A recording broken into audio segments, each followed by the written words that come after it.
Anong mensahe ang kailangang marinig ng mga Aries sa period na to? Pwedeng nangyayari na itong magiging reading o mangyayari pa lang. Kung hindi man para sa inyo, itong magiging reading di baka para sa someone na malapit sa inyo o kakilala nyo mismo. Baka may lumabas na gender mamaya. Gawin nyo na lang energy, masculine at feminine energy. Pwede rin naman na huwag nyo nang pansinin ang gender. Hindi ko masasabi kung anong magiging reading, kung positive ba o negative, depende sa kung anong mapipick up kong energy. Walang masama kung papanoorin ang sun, moon at rising sign, kasi baka alin man sa mga yan ay mag-resonate na sa sitwasyon nyo. So meron tayong 5 of Cups, the Hierophant, 10 of Cups, Ace of Pentacles.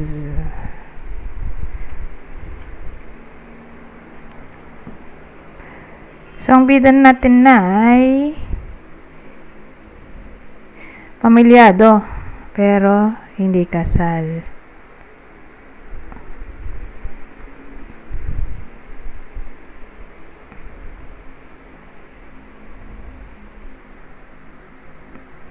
So, kung hindi to para sa inyo, di ba nga para sa kakilala nyo.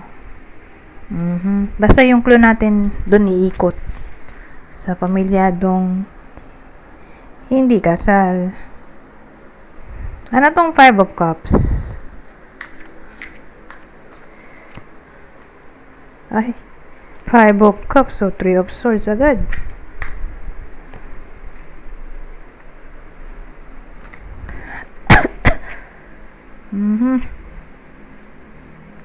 Ace of Swords, 5 of Cups.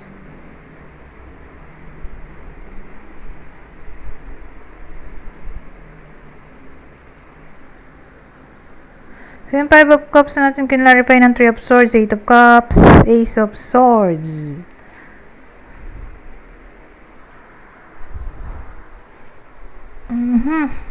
So ang dating may someone na sad. So probably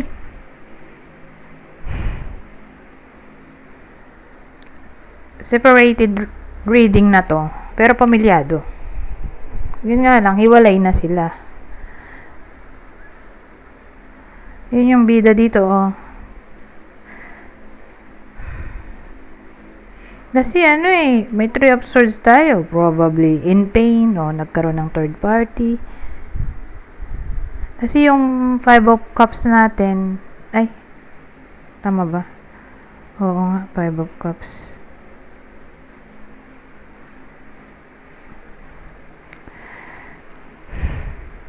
Sadness na kasi yun Despair. So, probably, dahil nga sa separation. Kasi, 3 of Swords, pwede rin separation. 8 of Cups, walking away. May someone na nag-move on na, nag-start na ng new journey ng life niya. Ace of Swords. So, ang dating sa akin, either may someone na gusto pa ng communication kaya lang hindi nangyayari, or may someone na naghahangad ng justice o karma.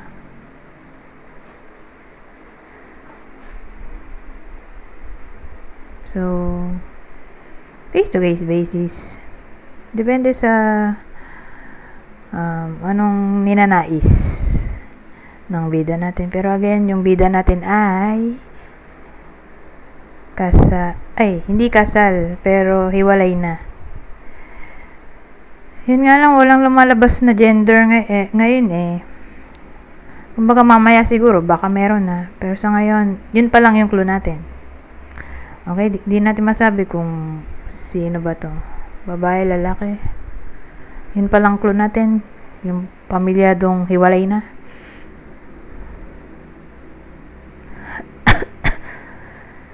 Ngayon,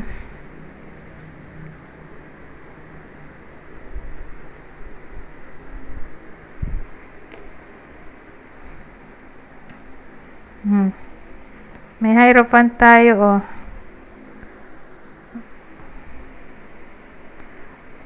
So, bakit nandito tong Hierophant?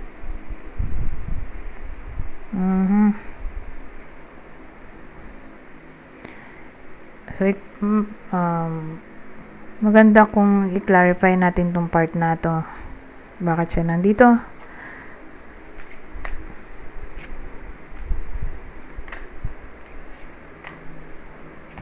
Kasi maraming meaning eh.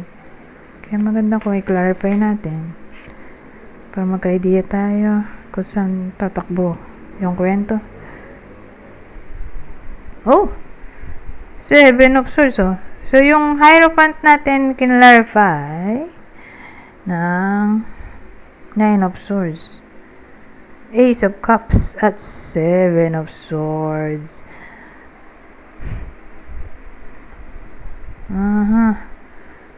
Hierophant.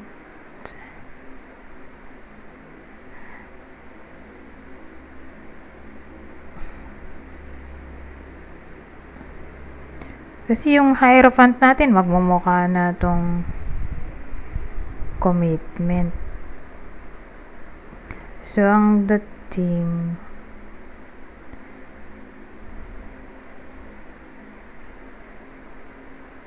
yung bidan natin, mahal niya pa yung ex niya. Kahit na niloko siya sa 7 of Swords. Depende kung anong klaseng panloloko ginawa sa kanya. Kasi betrayal card yan eh. Whether sa pera, o broken promise, or pinagpalit sa third party. Kasi may 9 of Wands tayo. Yan yung card nang hindi sumusuko, di ba? May Ace of Cups pa. So, ang dating, may admiration pa rin yung bida natin sa ex niya kahit na niloko siya. Ay no, 7 of Swords. Alam naman niya na mukhang imposible na baka may third party nang involved in a way na sila na talaga pinapalit na sa third party. Or, mahal niya pa rin. Kung walang third party, di mahal niya pa rin kahit na niloko siya in general or iniwan siya. Kasi may case din na ganun eh. Nilayasan, ginost.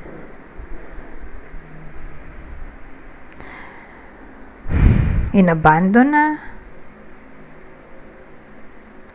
Pero ang sure dito sa kwento ay mahal pa rin nung bida natin. Yung ex niya kahit na niloko siya gusto niya pa nga magkabalikan sila, Diyos ko. Kahit na ganon, niloko siya or pinapalit sa iba. So dito na tayo sa Ace of Pentacles. So ano kaya to? Ba't may Ace of Pentacles tayo dito? Ba't dumating to dito?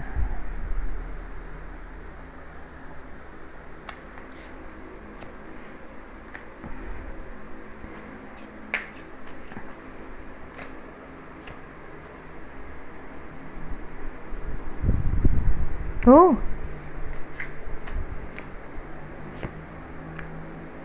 Kaya may 2 of Pentacles, oh.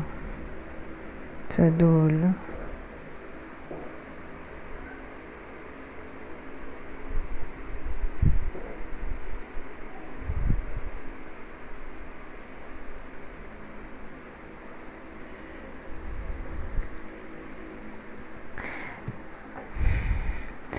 Well, ang dating sa akin,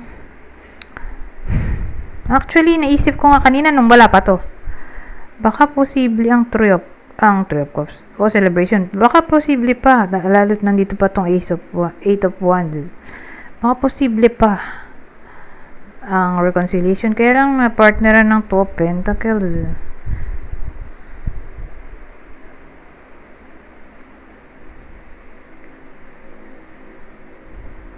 Kasi dalawang Pentacles, so more like may financial issues na maaaring mangyari. So, dun siya papasok sa financial issues, money, career. Kasi mulit yung Pentacle. Na magagawan pa ng paraan dito sa Eight of Wands. Oh. Kaya magsasaya.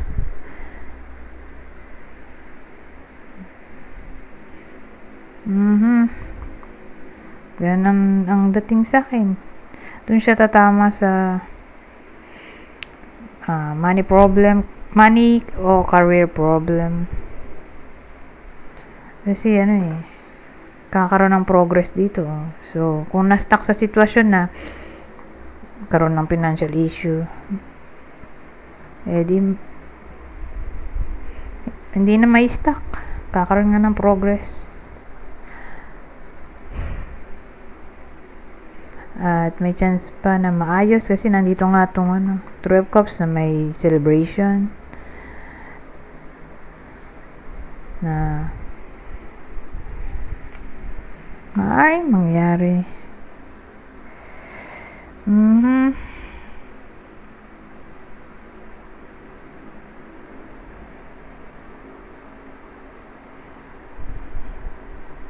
Saka mabilis lang.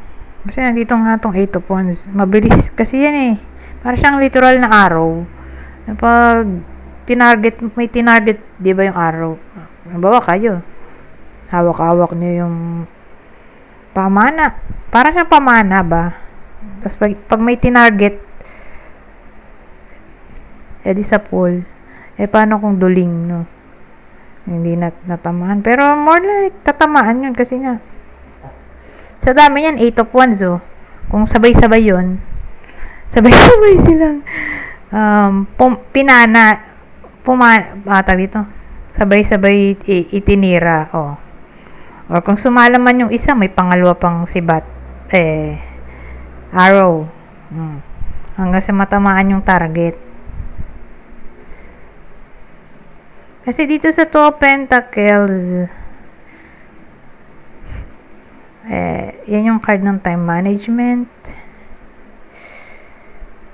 So, ganun ang gagawin. Kumbaga, kung magkakaroon ng financial issues, magmumultitasking yung iba sa inyo. Kakaroon ng iba't ibang klaseng sideline. Makaipon lang ng pera, pambayad sa mga babayarin. O laging mag-OT. Pangdagdag sa basic salary. Pero again, dahil nandito nga itong Eight of Wands, mabilis lang. Mabilis lang din maayos. So, sa period na to, kung magkaroon man ng financial issues, maayos din sa period din na to. Kasi nga mabilis lang dahil nandito nga itong Eight of Wands na may kinalaman sa Great Hope. Ano ba yun? Great Haste ba yun? Kalimutan ko yung right term.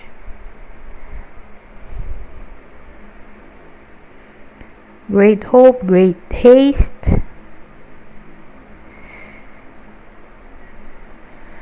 Great Speed.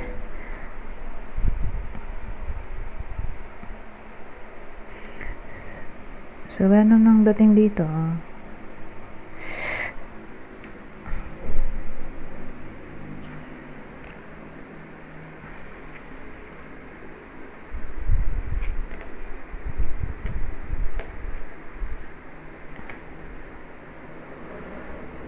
So, yung Ace of Pentacles natin, magmumukha na siyang new opportunity, new money.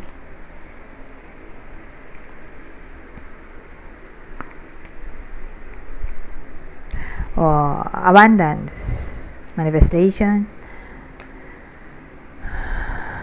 Anyways, natapos na tayo dito sa isang deck na to. Pero na-topic din naman natin yung relationship, ano.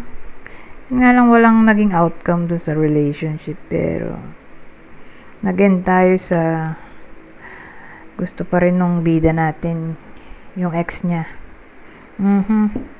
Kahit na niloko siya. Anyways, ganun siya iikot sa period na to. Nandun yung longing na magkabalikan pa sila ng ex. Lagi niya na may miss dahil nandito yung Five of Cups, diba? Ay, nawala na. Anyways, since na topic din naman natin yung relationship, edi na rin natin ng clue. Ito yung possible ex-partner ng Aries sa reading na to. Virgo, Libra, isa sa earth sign, Taurus, Virgo, Capricorn. Ngayon, kung hindi para sa inyo tong reading, edi baka para sa someone na malapit sa inyo, kakilala o idol, ito ang possible zodiac sign niya. Isa sa water sign, Cancer, Scorpio, Pisces, particular ang Scorpio. Okay? Pero sama na rin natin ng Pisces. Ewan ko nasabi ko agad yung Pisces.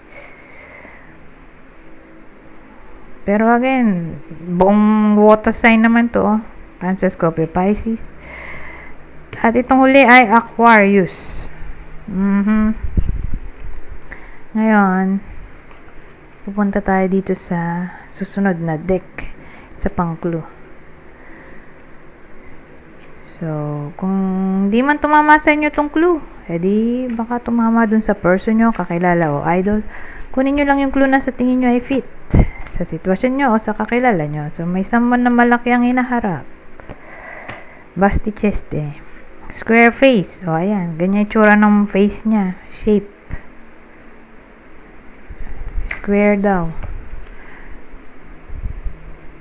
Brunette. So, may someone na brown ang buhok. Whether natural yan or pinakulay ang buhok. Eto, may someone din na pwedeng nasa 50 patas ang edad. So, again, kunin nyo lang yung clue na sa tingin nyo ay fit sa sitwasyon nyo, sa kakilala nyo.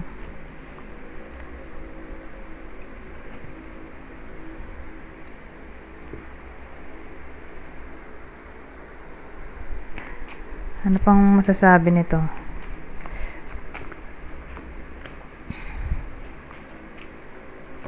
Mga senaryo.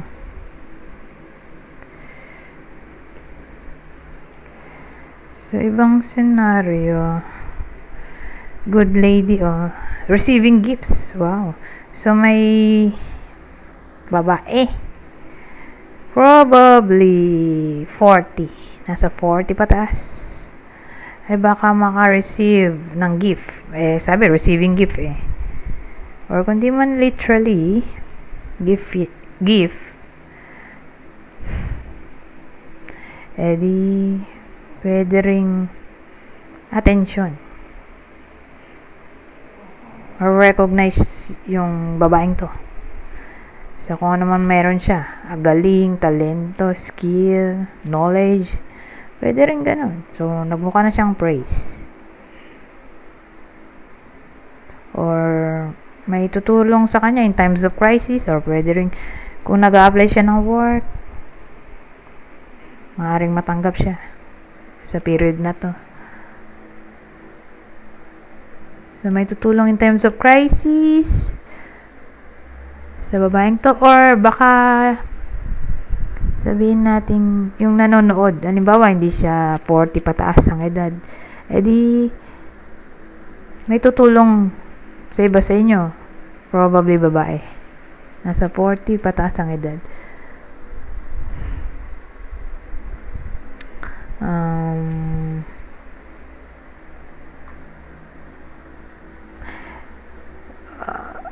Overall, mukhang may expectation na maaaring mangyari magkakatotoo. Wish, favor, dream.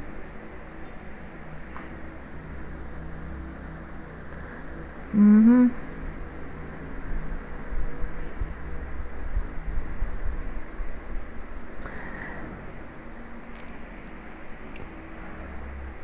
Kaya lang kasi may ano tayo dito eh. Good lady. So, probably dun lang siya tatama sa babaeng yan.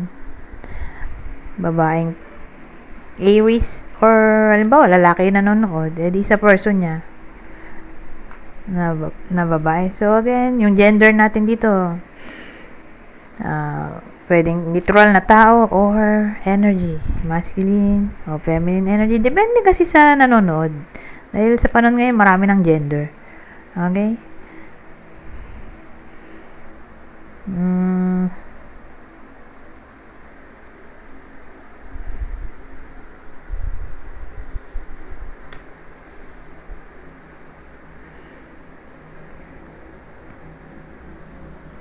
Punta naman tayo dito sa susunod. Ito. Ang masasabi nito. Ibang senaryo ulit. Detachment.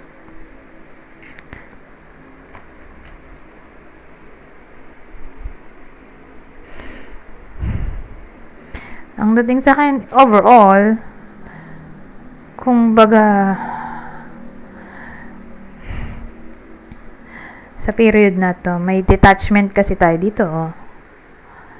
So, papasok dyan yung no contact situation.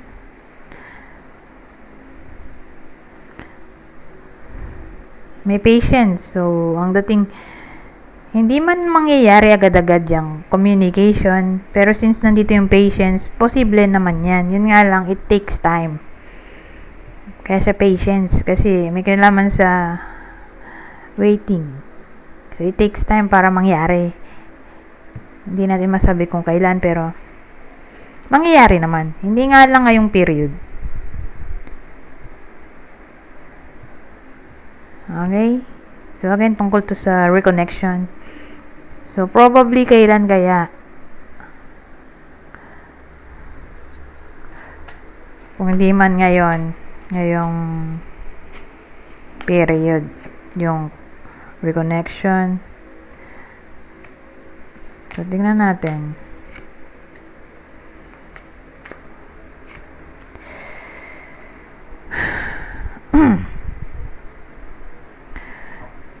So, probably sa December. Yung iba, December. Yung iba naman,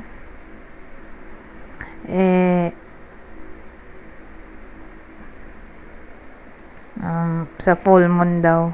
May kinalaman sa moon. Ayan, may moon kasi tayo eh.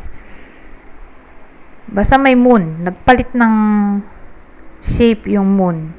So, papasok din yung full moon, new moon, naging crescent yung moon. O, basta nag-iba yung itsura ng moon. Pwede. Pwedeng dun siya mangyari. Pag nagpalit ng shape. Yung iba naman, di mo talaga masasabi. Nandito kasi itong anchor.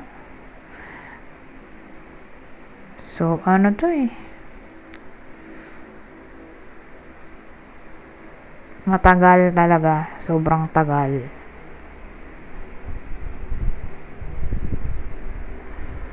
So, pag ganyan, sobrang tagal, hindi natin masabi talaga kung kailan. Pero at least nagkaroon tayo ng idea dito sa dalawang to.